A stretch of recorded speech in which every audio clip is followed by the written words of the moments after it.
12월 한 달 동안 우리가 성탄절을 준비하면서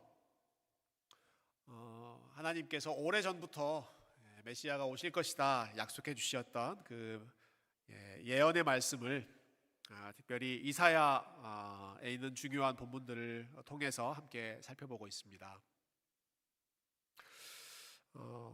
사실 오늘 우리가 읽었던 말씀, 특별히 이제 뒷부분에 있는 6절과 7절 같은 그러한 말씀들은 아마 교회 생활을 오랫동안 해보셨던 분들, 교회에서 성탄절을 여러 차례 경험하셨던 분들이라면 많이 듣고 많이 읽으셨던 굉장히 익숙한 말씀일 거라고 생각합니다.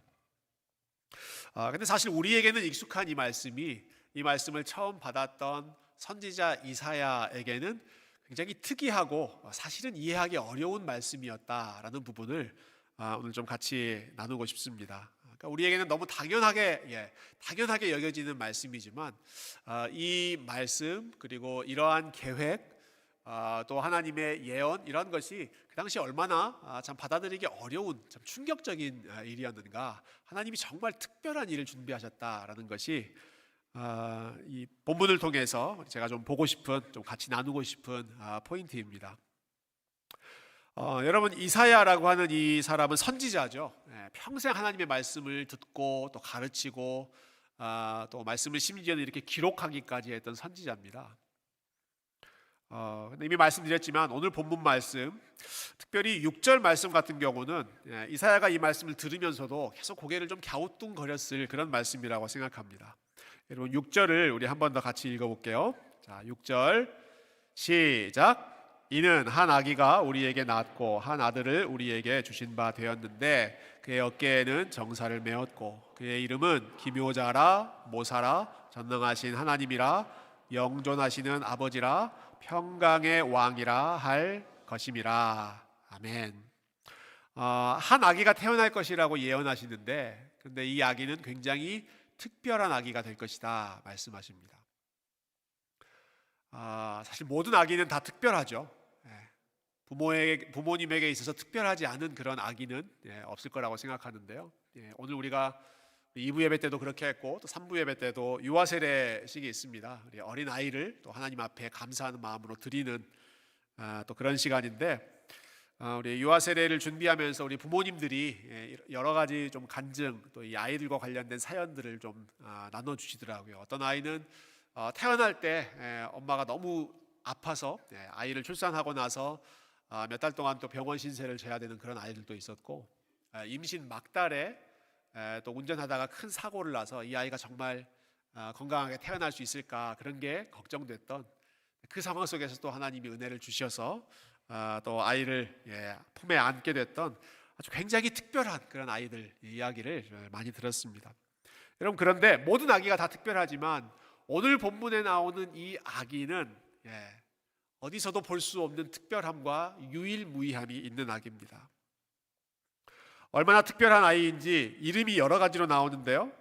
6절 말씀 다시 보시면, 이는 한 아기가 우리에게 낳고 한 아들을 우리에게 주신 바 되었는데 그의 이름이 언급되죠. 그의 이름은 기묘자 그리고 모사, 콤마 앞에 있는 것들이 다 하나씩 이름입니다. 기묘자라고 하는 말은 wonderful, 영어로는 그렇게 되어 있습니다. wonderful. 이 사람의 이름은 wonderful이다. 그리고 모사라는 뜻은 카운셀러입니다. 이 사람의 이름은 카운셀러다.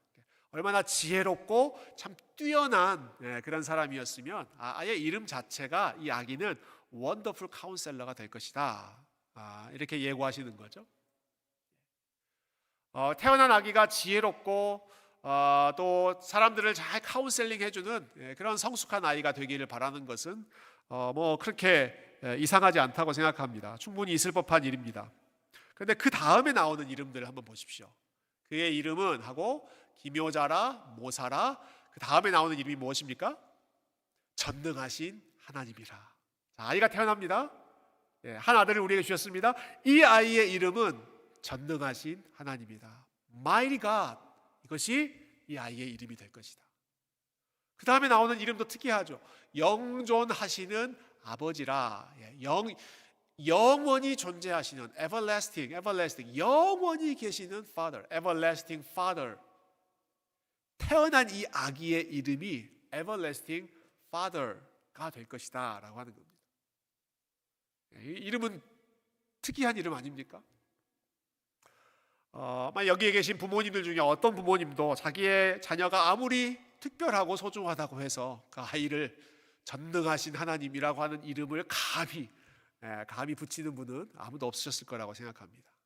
그런데 이 아이에 대해서 하나님께서 그 아기가 태어나면 그의 이름은 전능하신 하나님이 될 것이고, 그의 이름은 영원히 계시는 아버지가 될 것이고, 그의 이름은 평강의 왕, 영원히 다스리시는 평강의 왕이 될 것이다. 사실 일반적인 상황에서도 좀 특이한 이름이지만, 여러분 이사야 선지자가 유대인이었다라고 하는 그 배경, 백그라운드를 우리가 생각해 보면 이것은 절대로 용납할 수 없는 이름입니다. 왜 그런가? 여러분 유대인들은 어렸을 때부터 십계명을 배웁니다. 이사야는 십계명을 배울 뿐만 아니라 많은 사람들에게 십계명을 가르친 선지자이고 교사였습니다. 십계명의 첫 번째 계명이 무엇입니까? 너는 나 외에는 다른 신을 있게 하지 말라. 하나님 외에 다른 어떤 대상도 하나님으로 인정하지 말라라는 것입니다. 두 번째 계명은 어떤 계명입니까? 하나님을 눈에 보이는 어떤 형상으로 표현하지 말라. 하나님은 보일 수 없는 분, 우리가 감히 표현할 수 없는 분이시기 때문에 함부로 땅에 있는 것이나 땅 아래에 있는 것이나 어떤 것으로든 하나님을 눈에 보이는 visible 이미지로 만들지 말라 하는 게 두 번째 계명이죠. 세 번째 계명도 아주 중요합니다. 하나님의 이름을 망령되이, in vain, 헛되게 하나님의 이름을 사용하지 말라. 이게 유대인들이 어렸을 때부터 정말 귀에 못이 박히도록 들었던 이 세 가지 가장 중요한 것을 어기면 이건 신성 모독죄가 되는 그러한 명령들입니다. 이사야는 그것을 잘 알았습니다. 그런데 하나님께서 이사야 선지자에게 지금 들려주시는 말씀은 한 아기가 태어날 것이다. 사람이죠, 사람. 그 아기의 이름은 뭐라고요? 전능하신 하나님이다. 너는 나 외에는 다른 신을 있게 하지 말라라는 이 말씀을 귀에 못이 박히게 들었던 그 유대인 선지자에게 사람이 태어났는데 전능하신 하나님이다. 이게 도대체 무슨 말씀인가? 그리고 하나님이 인간의 모습으로 나타나신다. 우리 눈에 보이는 그러한 형상으로 나타나신다는 거예요. 게다가 그 아이의 이름을 하나님이라고, 영원히 계시는 아버지라고 붙인다. 하나님의 이름을 망령되이 일컫지 말라고 하셨는데 그 이름을 이 아이에게 붙인다라고 하는 것은 우리가 생각한 것보다 훨씬 더 선지자 이사야에게는 받아들이기 어려운 일이었습니다. 충격적인 일입니다. 저의 상상이지만 이사야가 이 말씀을 듣고 또 말하기도 하고 또 이 성경으로 또 기록하기도 할 때 이거 말이 안 되는데 이거 무슨 말씀이지? 도무지 이해를 할 수 없는 그런 복잡한 심정으로 이 말씀을 기록하고 또 선포하지 않았을까 싶어요. 본인의 상식, 경험, 지혜로는 도저히 받아들일 수 없는 그 일을 하나님이 말씀하시면서, 그런데 그러한 방식으로 메시아가 너희 가운데 태어나실 것이다. 여러분 예수님의 탄생을 생각하면 예수님, 그 아기 예수님의 person, 그분의 인격 안에는 사실 도저히 만날 수 없는 두 가지가 함께 컴바인되는 그런 신비가 있습니다. 시간과 영원. 여러분 시간은 시작이 있고 끝이 있는데 영원은 시작이 없고 끝이 없는, 어린 아기는 이제 생명이 시작되는 시간적인 존재이죠. 그런데 영원한 하나님 아버지가 그분의 이름이다. 이 두 가지가 예수님 안에서 하나로 통합될 것이다 라는 말씀이죠. 자연과 초자연, natural and supernatural, 이 두 가지가 예수님 안에서 하나가 되고, 연약함과 전능함, 여러분 두 가지는 상반되는 것 아닙니까? 아이는 가장 연약한 존재입니다. 그런데 그 아이는 전능한 하나님, Almighty God이다. 사람의 생각과 또 사람의 이해와 특별히 유대인이 가지고 있었던 그 백그라운드를 뛰어넘는 정말로 신비한 방식으로 하나님께서 구원자를 우리 가운데 보내시죠. 이 사실이 너무너무 참 탁월하고 신비해서 어떤 신학자는 너무너무 멋있게 예수님의 성육신을 표현했습니다. The heaven kissed the earth. 하늘이 땅에 입을 맞췄다. 전혀 감동받지 않으신 표정이세요. The heaven. 여러분 너무 로맨틱하지 않습니까? The heaven. 하늘이 kissed the earth. 이 땅에 입을 맞추셨다. 어떤 방식으로? 전능하신 하나님께서 어린 아기가 되셔서 이 땅 가운데 오시는 그러한 방식으로 영원 전부터 하늘에 계셨던 그 하나님께서 지극히 작은 인간들이 머물고 있는 그 땅에 키스, 입 맞추며 오셨다라고 하는 것입니다. 왜 그렇게 오셨는가? 이사야가 생각하지 못했던 또 다른 하나님의 놀라운 계획이 있었기 때문입니다.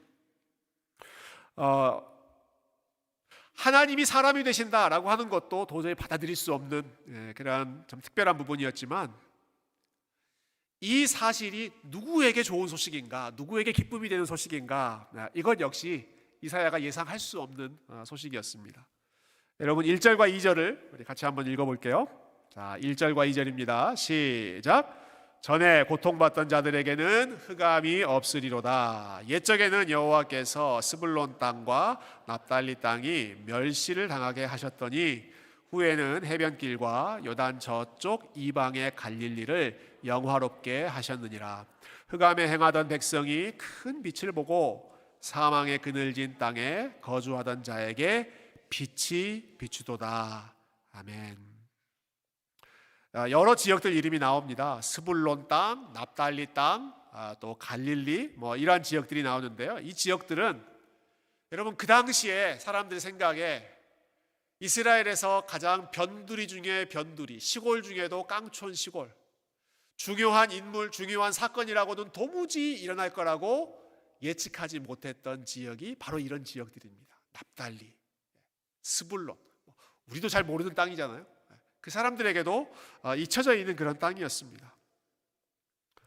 사람들은 이 지역 출신들을 무시했습니다. 대표적으로 예수님이 갈릴리 출신이다라는 말이 들렸을 때 사람들은 그 갈릴리에서, 그 나사렛이라고 하는 동네에서 무슨 선한 것이 나올 수 있겠느냐, 그들이 가지고 있는 편견, 여기는 어떤 선한 것도 나올 수 없다는 그 편견 때문에 예수님을 받아들이지 않는 그런 이유가 되기도 했습니다. 여러분, 그런데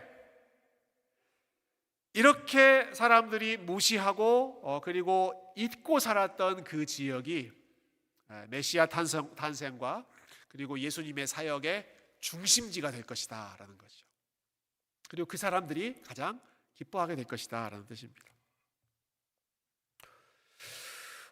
이 예언의 말씀이 이사야 선지자에게 특별히 더 좀 놀라웠던 이유는 여러분 이사야 선지자는 수십 년 동안 왕궁을 배경으로 활동했던 사람들입니다. 이 사람의 이력이 참 특이해요. 왕이 4번이 바뀔 때 그 긴 시간 동안에 이 왕의 가장 가까이에서 카운셀링을 하고 하나님의 예언의 말씀을 선포해 주었던 선지자가 이사야입니다. 그러니까 이사야의 활동 무대는 언제나 예루살렘이었고 왕들이 머물고 있는 그 왕궁이 자기의 바운더리입니다. 항상 그곳이 이사야에게는 익숙한 공간이었습니다. 만일 하나님께서 구원자를 보내신다면, 만일 하나님께서 메시아를 보내신다면 이사야의 상식과 예상에 따르면 반드시 예루살렘을 통해서, 왕들의 패밀리를 통해서 메시아가 나오는 것이 그게 일반적인 일입니다. 그런데 하나님의 방법은 어떻습니까?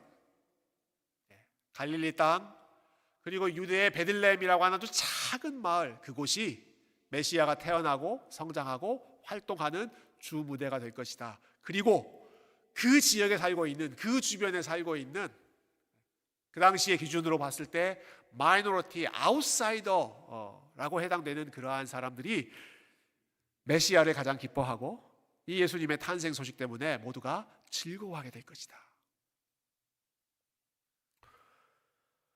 실제로 예수님이 태어나셨을 때 기뻐했던 사람들 한번 생각해 보십시오. 모두 다 주변 변두리에 있었던 사람들입니다. 요셉과 마리아 아주 연약한 청소년들이었고, 시므온과 안나, 할머니 할아버지들이었죠. 나이가 많은 연약한 연로하신 어르신들이었습니다.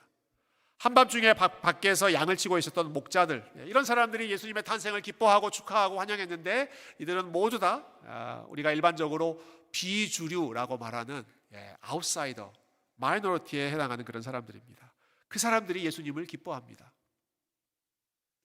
반대에 해당한 사람들이 있습니다. 반대로 그 당시에 세상의 중심부에 있었던 사람들은 어떻게 했는가? 헤롯 왕은 어떻게 했는가? 이스라엘의 종교 지도자들이었던 제사장들과 바리새인들, 이런 사람들은 예수님을 어떻게 대했는가? 여러분, 그들은 예수님의 탄생 소식을 어떻게 받아들였던가요? 예수님이 태어나셨을 때 헤롯 왕 또 다른 제사장들은 위협을 느낍니다. 그리고 예수님을 제거하려고 합니다. 본인들이 중심 지역에 있었던 사람들, 가장 중요한 역할을 차지하고 있었던 사람들은 예수님이 오셨다라고 하는 사실이 달갑지 않습니다. 왕이 오셨다, 우리의 구원자가 오셨다라는 소식이 그들에게 반갑지 않습니다. 기쁘지 않습니다. 자신들의 자리가 위태로워졌다고 생각합니다. 그래서 예수님을 밀어내려고 합니다. 제거하려고 합니다. 그러나 반대로 본인들이 주변부에 있었고 잊혀져 있었고 어둠 가운데 있었다고 여겨지던 그 사람들은 예수님의 탄생 소식이 누구보다 반갑고 기쁘고 즐거웠던 것이죠.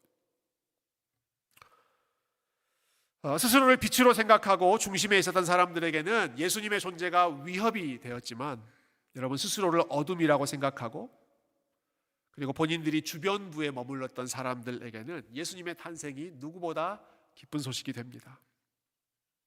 모든 것이 풍족했던 사람들에게는 예수님이 반갑지 않았습니다. 헤롯 왕 또 여러 지도자들, 그들에게는 예수님의 탄생이 그렇게 기쁜 소식이 아니었습니다. 그러나 여러 가지 측면에서 결핍을 느끼고 부족하고 연약하고 밝은 빛이 아니라 어둠 가운데 살고 있다고 여겨지던 그러한 사람들에게는 우리를 위해 오신 예수님이 기쁨이 되고 소망이 되고 즐거움이 되었습니다. 언젠가 교회에서 우리 여러 가지 모임할 때, 요즘에 이제 연말에 우리 여러 팀별로 또 부서별로 모임 많이 하지 않습니까? 우리 게임을 하는데 우리 사회자가 이런 퀴즈를 내시더라고요. 세상에서 가장 맛있는 음식은 무엇일까요?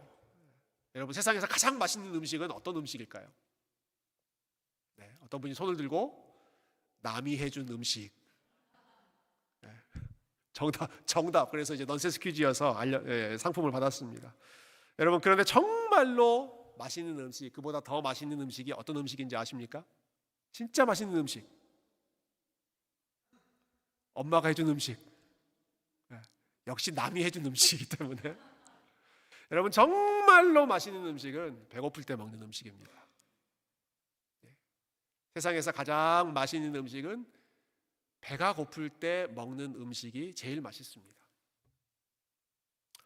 어떤 성도님은 또 이런 말씀도 하시더라고요. 자기는 교회에서 먹는 밥이 너무 맛있대요. 교회에서 먹는 밥이 너무 맛있대요. 똑같은 쌀밥인데 제가 속으로 그런 생각이 들었습니다. 남이 해준 밥이고, 그리고 아마 예배를 드리고 나서 예배 때 말씀 이해하려고 아주 집중하고 에너지를 많이 쏟으신 다음에 배고플 때 먹는 음식이기 때문에 더 맛있는 음식이 아닐까 하는 그런 생각이 들었습니다. 여러분, 아무리 좋은 음식, 산의 진미라고 하더라도 배가 부른 상태에서는 그 음식이 맛있지가 않습니다. 즐겁지가 않습니다. 우리의 영혼 역시 마찬가지죠. 여러분, 아무리 좋은 것이 있고 전능하신 하나님께서 우리를 위해 이 땅 가운데 오셨다라고 하더라도 본인이 헤롯 왕의 위치에 있으면, 본인이 세상의 중심부에 있으면, 본인이 구원자에 대한 필요성을 느끼지 않는 절실한 마음이 없는 사람이면 그 사람들에게는 이것이 전혀 기쁜 소식이 되지를 않습니다. 영혼의 배고픔과 영혼의 갈급함이 없기 때문이죠. 그러나 세상에서 만족을 누리지 못하고 세상에서 여러 가지 어려움과 결핍과 부족함 속에서, 그래서 하나님의 도움을 찾고 하나님의 은혜를 기다리는 사람들에게는 하나님께서 우리를 사랑하셔서 The heaven kissed the earth. 하늘에 계신 그 하나님께서 이 땅에 입맞추며 우리 가운데 가까이 오셨다. 여러분, 이 소식보다 더 좋고 반가운 소식이 없을 것입니다. 여러분, 저와 여러분의 삶에 임마누엘 되시는 우리 하나님의 임재가, 우리 하나님께서 우리 가운데 오셨다, 하나님이 우리와 함께 하신다는 이 사실이 언제나 가장 맛있고 가장 즐거운 기쁨의 소식이 될 수 있기를 주님의 이름으로 축원드립니다. 오늘 유아 세례를 받는데요, 유아 세례를 받는 부모님들이 항상 교육 중에 읽는 책이 있습니다. 완벽한 부모는 없다라고 하는 책입니다. 네, 이번에 제가 이 책과 함께 우리 김충성 목사님께 이 책도 좀 소개를 해주십시오. 추천한 책이 하나 더 있는데 그 옆에 있는 완벽한 부모가 놓치는 것들이라고 하는 책이 또 있습니다. 완벽한 부모는 없다. 이거는 이제 목사님이 쓰신 기독교 서적이고요. 오른쪽에 있는 완벽한 부모가 놓친 것들, 일반 서적입니다. 일본에서 그 어린 아이들을 이제 케어하는 소아정신과 의사인 분이, 이름이 나리타 나오코라고 하는 분인데, 이분이 소아과 의사로 오랫동안 일하면서 또 수많은 부모님들 또 자녀들을 정신적으로 상담하면서 배웠던 내용들, 또 본인이 관찰했던 내용을 책으로 간단하게 정리하셨는데, 한마디로 완벽한 부모가 되려고 하는 여러 부모님들이 범했던 실수, 이러한 것들이 있더라라는 겁니다. 근데 이 책의 원래 제목이 사실은 더 좀 직접적입니다. 좀 더 자극적인데, 일본어로 된 원래 제목은요, 고학력 부모의 병이었습니다. 고학력 부모의 병. 제목이 너무 자극적이어서 한국어로는 좀 순화시켰던 것 같아요. 고학력 부모의 병. 이게 무슨 말일까요?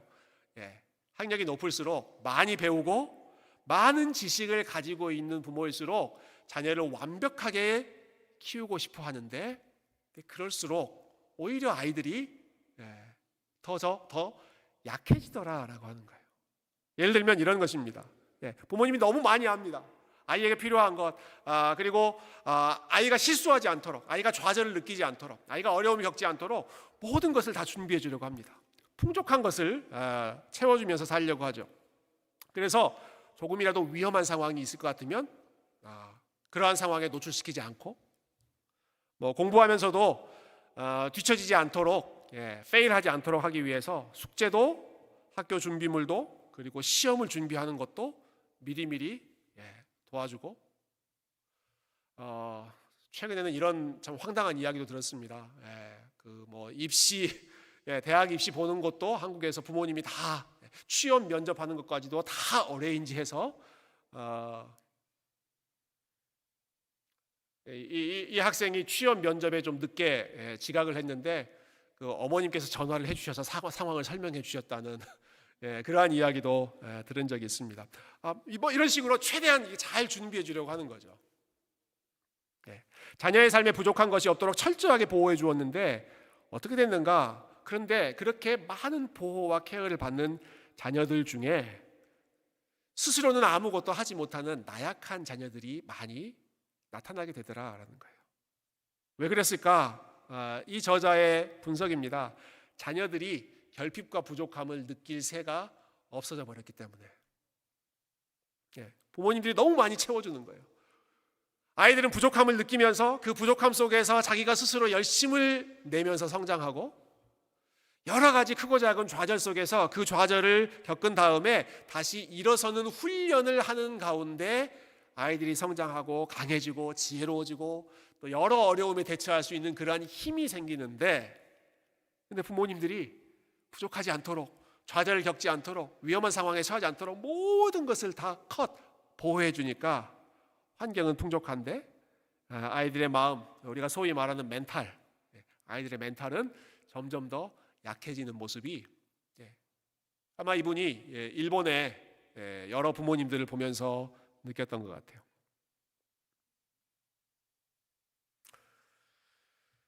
혹시 부모님들 중에 이 이야기를 듣고 내일부터 내가 고생을 시켜야겠구나, 그렇게 또 마음 먹는 분이 계실지 모르겠습니다. 여러분, 아이들 생각보다 지금은 우리들 자신에 대해서 좀 생각해 봤으면 좋겠는데요. 우리들 자신의 삶에 대해서, 이런 부모된 혹은 성인이 된 우리 자신의 삶에 있어서 여러분, 우리를 강하게 하는 것은 참 역설적이지만 우리가 약할 때 우리는 더 강해지고, 그리고 우리를 풍요롭게 해주는 것은 사실은 우리가 부족할 때입니다.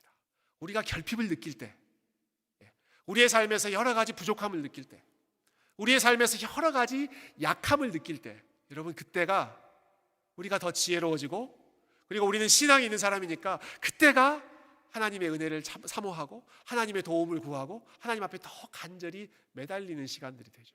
그래서 그때가 우리에게 성장의 시간이 된다라는 거예요. 여러분, 오늘 본문에서 하나님께서 이런 사람들이 밝은 빛을 경험하게 될 것이다, 이런 사람들이 기뻐하고 즐거워하게 될 것이다 예언하는 하나님의 약속을 받은 사람들이 모두 다 이와 같은 상황에 있었던 사람들입니다. 결핍의 상황, 연약함의 상황, 그들은 고통을 받던 자들이었고 멸시를 당하는 자들이었고 사망의 그늘진 땅에 거하던 사람들이었습니다. 4절 말씀을 보시면 4절에 이 사람들의 상황을 이렇게 표현합니다. 이는 그들이 무겁게 맨 멍에와 그들의 어깨의 채찍과 그 압제자의 막대기를 그들이 처해 있었던 상황입니다. 그들은 어떤 삶에 살고 있었는가? 무겁게 맨 멍에가 어깨를 짓눌리고 있는 삶을 살았습니다.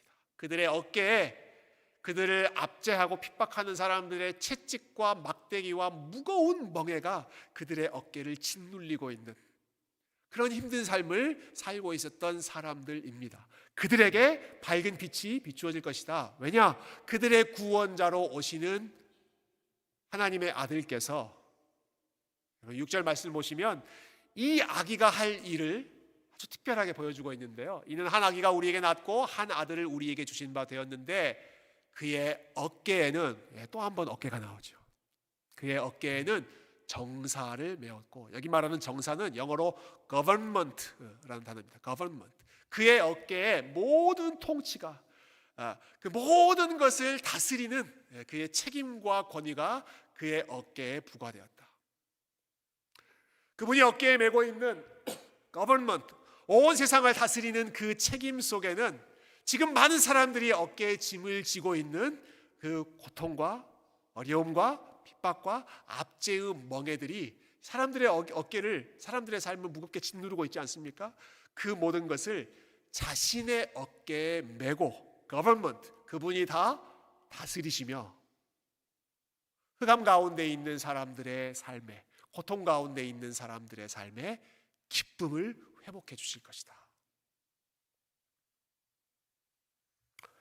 여러분, 그래서 이러한 사람들의 친구가 되어주시기 위해서, 고통 가운데 있는 자들과 무거운 멍에를 메고 있는 자들의 이웃이 되어주시기 위해서 예수님께서 예루살렘에 태어나지 않고 가장 가난한 마을 베들레헴에서 태어나시고, 여러분, 힘 있는 장수 군사의 모습으로 나오지 않고 예수님께서 가장 연약한 어린 아기의 모습으로 오셔서 본인이 누구를 위해 오셨는지, 예수님이 오신 이 성탄의 소식이 누구에게 가장 기쁨이 되는 소식인지를 가장 상징적으로 보여주시는 것이죠. 처음부터 그렇게 약하고 가난한 존재였는가? 천만의 말씀입니다. 그분은 원래 전능하신 하나님이셨고, 그분은 원래 everlasting Father, 영원하신 아버지이셨는데, 사도 바울이 이렇게 고백하죠. 부요하신 그가 가난해지신 이유는 우리를 부요하게 하시기 위해서였고, 강하신 그가 가장 연약한 모습으로 이 땅 가운데 오신 이유는 연약한 우리를 다시 강하게 회복시켜 주시기 위해서였다.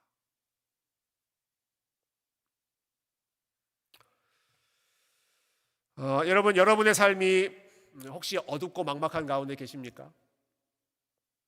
혹시 여러분 중에 어깨에 무거운 짐을, 남들이 알지 못한 참 여러 가지 무거운 일들을 짊어지고 계시는 분이 계십니까? 제가 오늘 설교를 준비하면서 좀 평소에 하지 않던 좀 특별한 기도를 하나님 앞에 드렸습니다. 말씀 준비하고 또 어제 이 말씀 가지고 기도하는 가운데 뭐 이런 기도가 좀 나오더라고요. 하나님, 우리 교회 성도님들의 어깨가 좀 무거워지게 해주십시오. 아니, 목사가 성도들의 어깨를 가볍게 해야지. 이게 무슨 망발입니까? 망발. 근데 제가 그런 기도를 드렸던 이유는 하나님, 어깨에 무거운 짐을 느껴야 그 짐을 덜어주기 위해 오신 우리 하나님의 은혜를 더 깊이 누리고 감사할 수 있지 않겠습니까? 평생 무거운 짐 어깨에 짊어지고 살기 위해서가 아니라 내가 해결할 수 없는, 내가 벗어 던질 수 없는 죄의 짐과 인생의 짐과 경제적인 짐과 또 미래에 대한 불안함과 두려움의 짐과 혹은 부모의 문제, 자녀의 문제, 부부의 문제, 여러 가지 관계 속에서 참 우리를 무겁게 만드는 그러한 짐들이 내 어깨를 짓누르고 있는 것을 느껴야 그 모든 짐을 자신의 어깨에 얹으시고 government, 친히 통치하시고 다스리시는 우리 예수님의 구원자로서 오신 그 소식이 누구보다 기쁘고 누구보다 반갑게 느껴지지 않겠습니까? 자신의 어깨에 자신의 삶에 무거운 짐이 느껴지는 사람이야말로 수고하고 무거운 짐진 자들아 다 내게로 오라 내가 너희를 쉬게 하리라 라고 하는 이 예수님의 초청의 말씀이 반갑고 달콤하게 느껴지지 않겠습니까?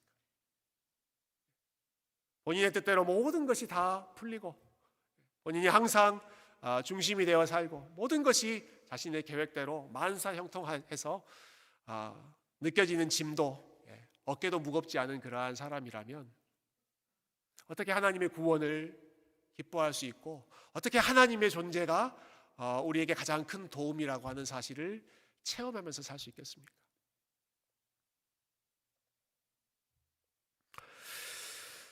여러분, 성탄절을 저희가 다시 한번 준비하는 가운데 우리의 마음을 우리 예수님께서 가장 복되다고 하셨던 그 마음으로 회복할 수 있기를 소망합니다. 심령이 가난한 자는 복이 있나니 하나님의 나라 천국이 저희의 것이며, 저와 여러분의 마음이, 우리의 심령이, 우리의 영혼이 하나님 앞에서 더욱 겸손하고 갈급하고 배고픈 심령이 되어서 우리 하나님이 우리 가운데 오신 이 구원의 선물이, 하나님이 우리와 함께 하신다는 이 임마누엘의 은혜가 다른 어떤 때보다도 기쁘고 즐거운 참된 복음이 될 수 있도록 여러분 그 일을 위해 함께 기도하고 우리의 구원자로 오신 주님을 더 셀러브레이트 할 수 있는 겸손한 주님의 백성들이 다 되시기를 주님의 이름으로 축원드립니다.